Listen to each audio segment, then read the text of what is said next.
구독, 좋아요, 그리고 공유까지도 눌러주시면 저에게 도움이 되겠습니다.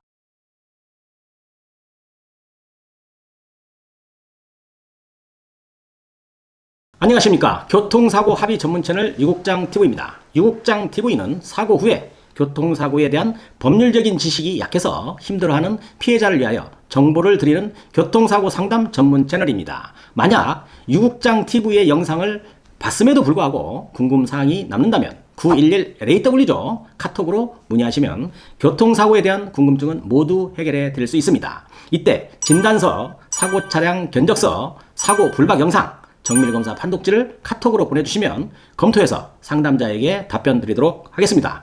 오늘은 저번 시간에 이어서 무보험 차량, 즉 책임보험만 가입한 차량에 사고를 당했다면 어떻게 처리해야 하는지에 대해서 알아보고 공부하는 시간을 갖도록 하겠습니다.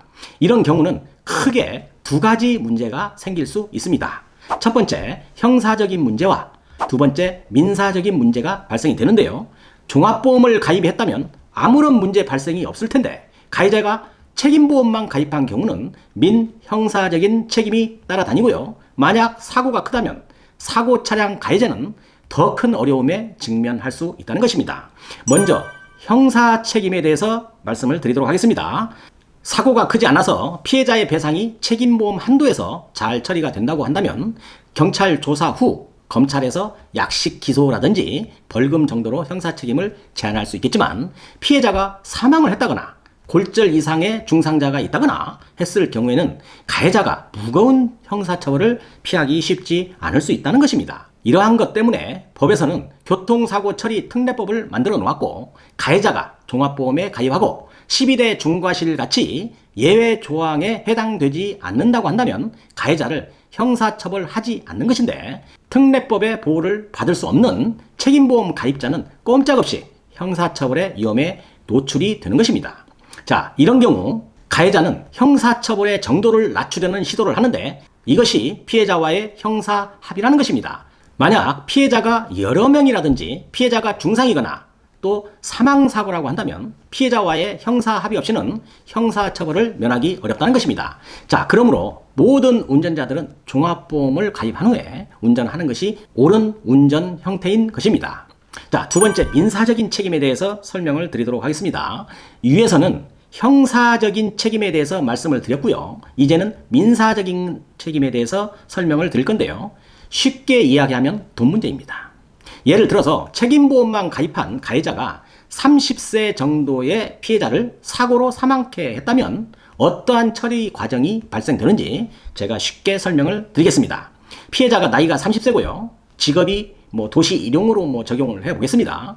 또 가동기간, 일할 수 있는 기간이죠. 이걸 호프만 계수로 240을 적용합니다. 그 다음에 과실은 없다고 이렇게 계산을 했을 경우에 2022년도 상반기 도시일용 노임 단가가 약 310만 4천 원 정도 듭니다. 예전에 비해서 많이 상승이 된 것이죠.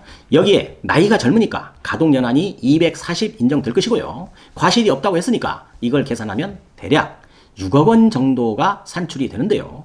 가해자가 책임보험만 가입해서 사고가 발생했는데 사람이 잘못됐다고 한다면 진짜로 한 가정, 집안이 망하는 겁니다. 자, 생각해 보세요. 책임보험 한도인 1억 5천만 원을 공제하겠죠. 공제하고 나머지 4억 5천만 원은 가해자가 피해자에게 지급해야 하는 겁니다. 이 정도의 현금을 집에 쌓아놓고 있는 사람 있을까요? 그래서 모든 운전자는 1년치 보험료가 조금 부담스럽다고 해도 어쩔 수 없이 종합보험을 들고 차량을 운전하는 것입니다. 만약 진단 2주, 3주 정도의 큰 사고가 아니라면 처리 방법이 그렇게까지 심각하지는 않을 수 있겠지만 교통사고가 꼭 그 정도로만 딱 맞추어서 사고를 낼 수 없다는 것이 문제인 것입니다. 여기에서 진짜로 재수가 없어서 땡땡전자에 다니는 1억 원 이상 되는 고액 연봉자를 교통사고로 사망케 했다면 어떻게 될까요? 진짜로 답이 안 나오게 됩니다. 이런 경우에 민사적인 책임이 10억 원 이상이 되는 것이죠. 평범한 사람들, 이 경우는 진짜로 감당이 안 됩니다. 그래서 종합보험을 가입하고 운전해야 하는 이유가 여기에 있는 겁니다. 우리 모든 사람이 사는 일이라는 것은 한순간도 어찌 될지 알 수 없는 불확실성의 세상을 살아가는 것입니다. 매사에 겸손하고 원칙적인 삶의 길을 가야 하는 것이죠. 자, 세 번째 결론입니다. 술 먹었다면 어떻게 하죠? 운전하지 말고, 운전면허증 없으면 운전대 잡으면 안 되는 겁니다. 차를 운전하려면 종합보험을 들고 타면 되는 것이죠. 이렇게 아주 쉽고 평범한 진리를 무시하고 운전하다가 교통사고가 발생한다면 집안 망가지고 울면서 후회해봐야 아무런 소용 없는 것입니다. 요 근래입니다. 피해자와 형사합의가 잘 안 되어서 법원에 공탁을 하는 예가 예전에 비해서 많이 감소한 것으로 저는 생각이 듭니다. 가해자들도 사고가 발생을 하면 법에 대한 지식을 얻기 위해서 공부를 많이 합니다. 그렇게 해서 대처하기 때문에 요 근래에는 진단 2주, 3주 피해자에게 가해자가 형사합의를 했다는 소리는 잘 들어보지 못한 것 같습니다. 다만 이렇게 진단이 적다 하더라도 음주운전으로 가해자가 어쩔 수 없이 진단이 적은데도 형사합의금으로 500만 원에서 1000만 원 사이에 합의금을 받거나 주었다는 이야기는 제가 종종 접할 수 있었습니다. 그 외에 형사사건으로 진행 시에 검찰의 형사조정이 많아졌다는 점도 예전과의 변화로 보여집니다. 경찰서 사고조사계에서 사건이 검찰로 송치가 되면 검찰에서 형사조정을 한 번쯤 잡아줍니다.